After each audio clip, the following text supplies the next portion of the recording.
Well, hello everybody, and thanks for tuning in again. Oh boy, it's been a minute since I've had a chance to post a video. We were getting the remnants of Hurricane Ian here on the East Coast.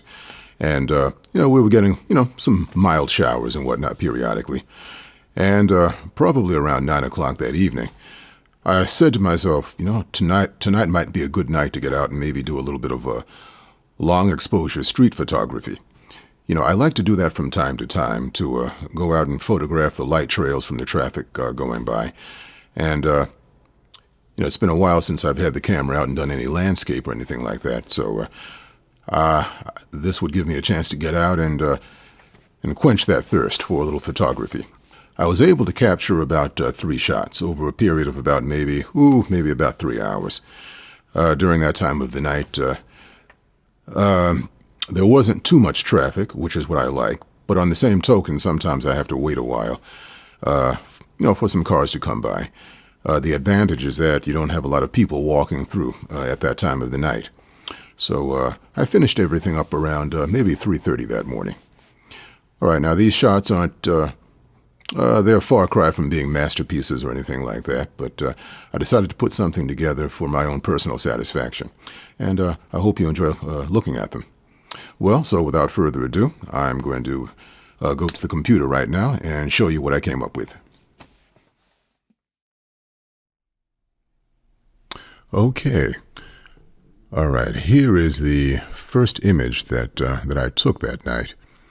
And this street is actually an area that I pass by pretty much every day, coming to and from work. And one of the things that grabbed me about this particular shot is, if you look up in the upper left-hand corner, there's a winding road here. I figured I could probably get some interesting light trails going in multiple different directions, and that's pretty much what I have here. I shot probably about maybe 5 exposures.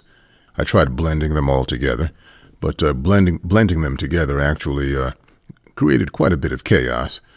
So basically, I ended up settling pretty much on the very first shot that I took.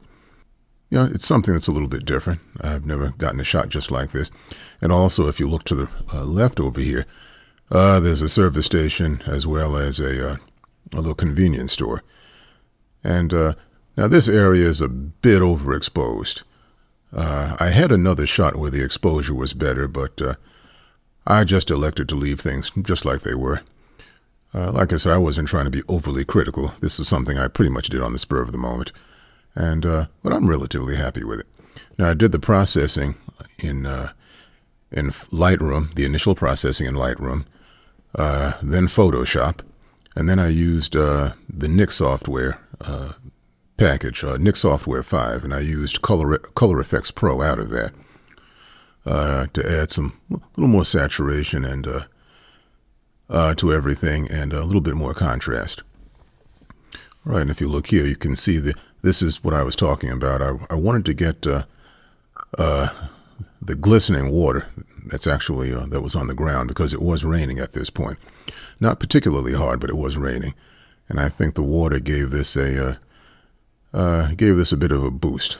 You can actually see the reflections in the water from the lights on the cars. All right, let's move on to the next shot. Oh, and also the settings for this. Let's see, ISO 100 at 70 millimeters, f-stop 16, and the exposure duration was 33 seconds.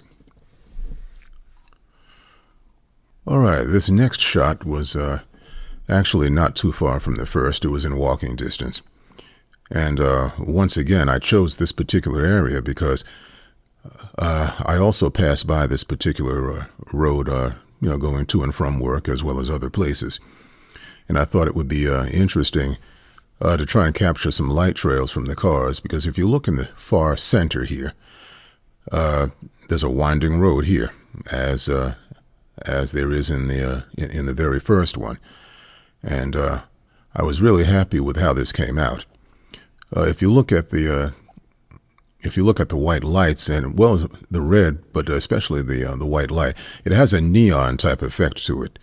And I was debating on whether or not to really sharpen that and tighten up the light trails, or kind of leave things the way that they are. And I decided to leave it pretty much the way it is. It appears to have a really glowing, fuzzy glowing effect to it. And I rather liked the results here. Now, I did enhance the reds a little bit. And as with the last image, I did the processing in Photoshop. The initial processing in Lightroom, Photoshop, and then Color Efex Pro again. And I increased the saturation. Now, if you look here, the trees are a little fuzzy because it was windy that night. And but I really don't have a problem with that.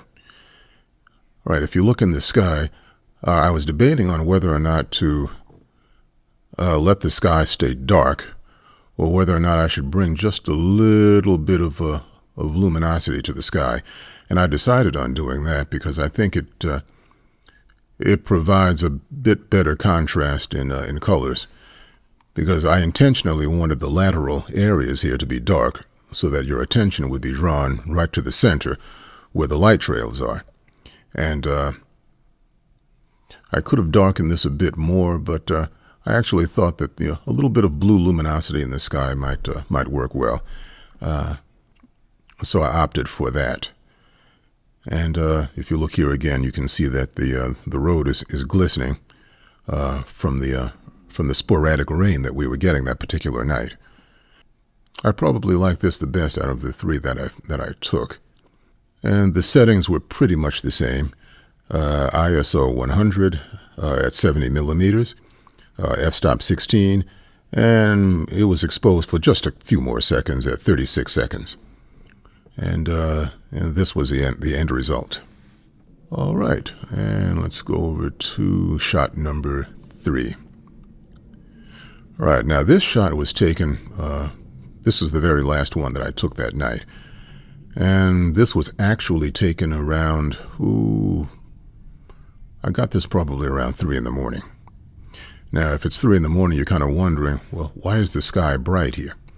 Well, during the process of doing the editing, once I took this into Color Efex Pro and I added a certain setting to it, it automatically brightened the sky for some reason.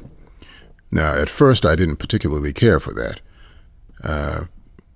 But after I looked at it a bit, if you look to the lower right-hand corner, there's a kind of a bluish tint here on the road. And if you follow that, it creates a leading line right into the background, into the upper left-hand corner in the background, leading to the brighter sky here. Now, I could have darkened that just a little bit, but I thought this worked relatively well. As I said, this was something I did on the spur of the moment, so perfection really wasn't the key here. And as I said, these aren't going to win any awards, but I was just happy to get out and be able to do a little something. All right. Now, if you look at the light trails here, you'll notice in the red light trails, you have some yellow elongated streaks here. Well, what this was there was a sanitation truck actually coming through at that hour, and there were some rotating yellow lights, and that's what you're seeing here. And I thought that was interesting. It created a pretty unique effect here.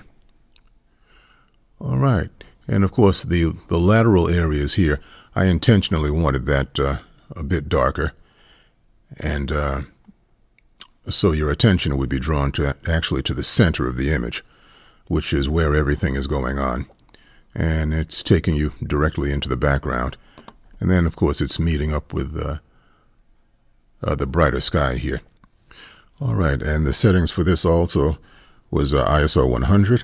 Now, this was at 95 millimeters, f-stop 16, and 35 seconds. Now, these are all the images that I have for that particular night, but I have 3 additional images that I'm going to share with you. And these 3 additional images were taken probably over the last 2 or 3 years, and these are images that I've never actually posted. So I'm going to leave you right now and let you check out these final 3 images. Well, as always, if you've enjoyed this video, please don't hesitate to comment, like, and please subscribe. Until next time.